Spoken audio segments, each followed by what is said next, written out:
अंगे अंगे देहिया टूटता, मकई के लावा लेखा फूटता। अंगे अंगे देहिया टूटता, मकई के लावा लेखा फूटता। दिया के अजोरा में मोरी सैया हो, उठाली तनी कोरा में मोरे सैया हो, उठाली तनी कोरा में।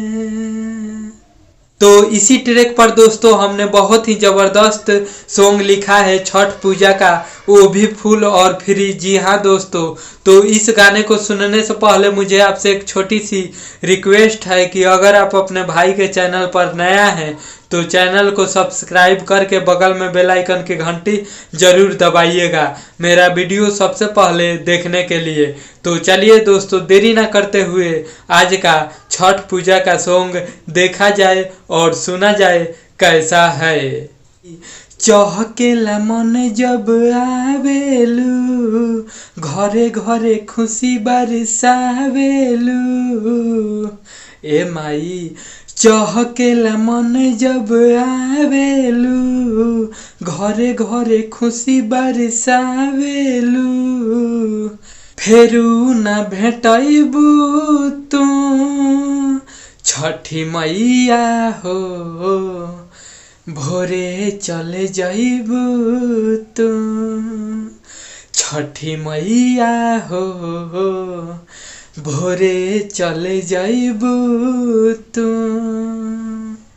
रही साझ से घटावा गोरी, काहे हमनी के जालू तू छोड़ी।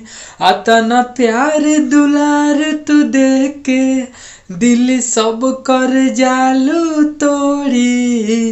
रही साझ से घटावा गोरी, काहे हमनी के जालू तू छोड़ी। अतना प्यार दुलार तू देख के, दिल सब कर जालू तोड़ी। होला का प्रॉब्लम तारा रहे में, दिलू ना जवाब कुछ कहे में। सबका के रोइबू तो छठी मैया हो, भोरे चले जाइबू तू छठी मैया हो, भोरे चले जाइबू तू।